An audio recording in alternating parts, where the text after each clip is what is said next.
I knew I wanted to be involved in technology, in fact, the only reason I started a company back in '95, an internet company, was because I couldn't get it. There were only a few internet companies, and I couldn't get a job at any of them. So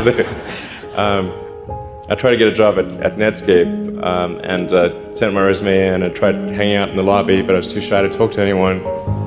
And then I was like, okay, well, I guess I'll have to start a company because I can't get a job anywhere. My advice, if somebody wants to start a company, is they should bear in mind that the most likely outcome is that it's not going to work. And they should reconcile themselves to that strong possibility.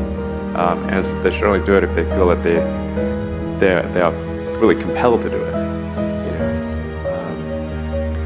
The way starting a company works is like, usually in the very beginning it's kind of fun, and then it's really hellish for a number of years. You talked about chewing glass. Yeah, there's a friend of mine who's a successful entrepreneur, and started actually his career around the same time as I did, and he has a good phrase. His name's Bill Lee. He said, "Yeah, starting a company is like eating glass and staring into the abyss, and if you don't eat the glass, you're not going to be successful."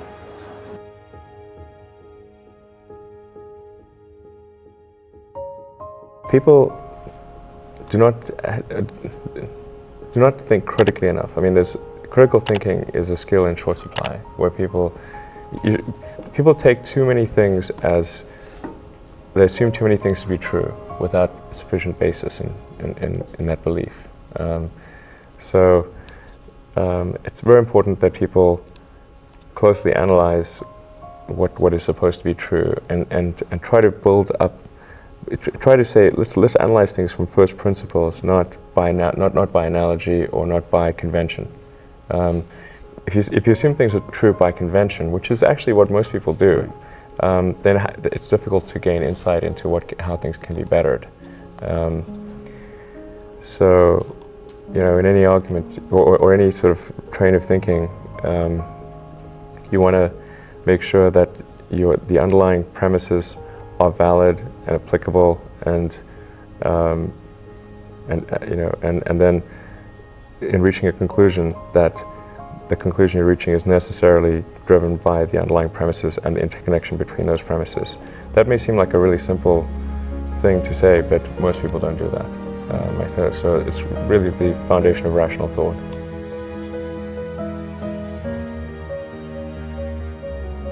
If somebody is doing something that is useful to the rest of society, I think that's a good thing. Like, it doesn't have to change the world. Like, if you're doing something that has high value to people, and frankly, even if it's like just a little game, or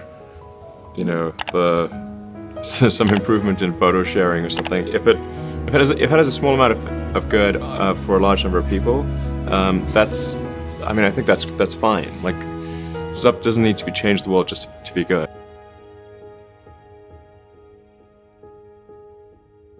People tend to overweight risk on a personal level.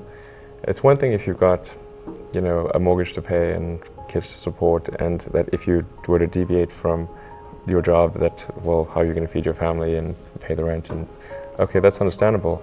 But let's say you're young and you're just coming out of college or coming out of high school or whatever. What do you risk? You're not going to starve. I mean, right. It's really certainly not in any kind of modern economy. It's so easy to earn enough money just to live somewhere and eat food. You could, very easy to do. So I don't know what are they afraid of? They're mostly afraid of failure, I think, But people should be less risk averse when there's not much at risk.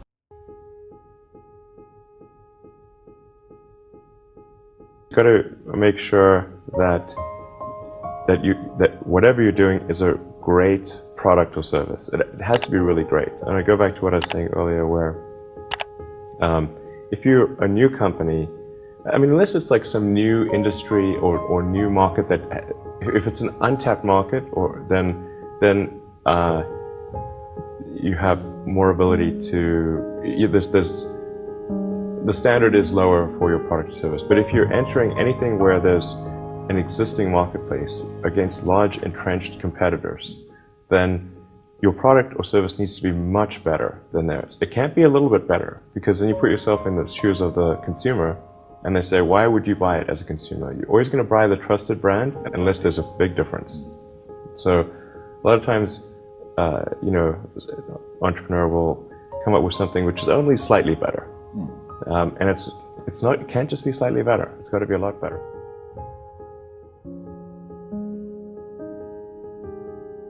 If you're creating a company or if you're joining a company, the most important thing is to attract great people. So either join a group that's amazing, that you really respect, or if you're building a company, you've got to gather great people. I mean, all a company is a group of people that have gathered together to create a product or service. And so depending upon how talented and hardworking that group is, and the degree to which they are focused cohesively in a good direction, that will determine the success of the company. So do everything you can to gather great people if you're creating a company.